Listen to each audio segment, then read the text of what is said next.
Les séjours au ski sont parmi les vacances les plus chères qui soient. Entre les forfaits, la location et le voyage, l'addition de la fin de semaine devient vite élevée. Viennent alors se rajouter les assurances prises pour la location ou les forfaits de ski. Quelles assurances sont alors vraiment utiles? La première chose à faire avant de souscrire la moindre assurance est de vérifier auprès de son contrat d'assurance.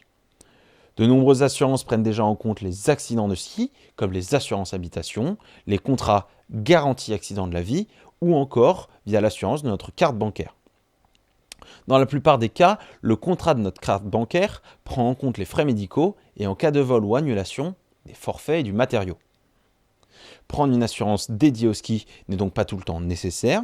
Il faut privilégier une assurance spéciale ski lorsque votre contrat d'assurance ne vous couvre pas assez ou lorsque vous skiez à l'étranger. Un accident est vite arrivé au ski et souvent les assurances ne prennent pas en compte le rapatriement médical. Or, il est souvent arrivé qu'un accident empêche une personne de pouvoir sortir d'un col et de devoir faire appel à un hélicoptère, compter entre 400 et 700 € le déplacement médical sans assurance. Dans les cas les plus graves, les assurances sport d'hiver couvrent le rapatriement médical, mais aussi les frais de recherche en cas de perte en montagne ou de secours sur les pistes.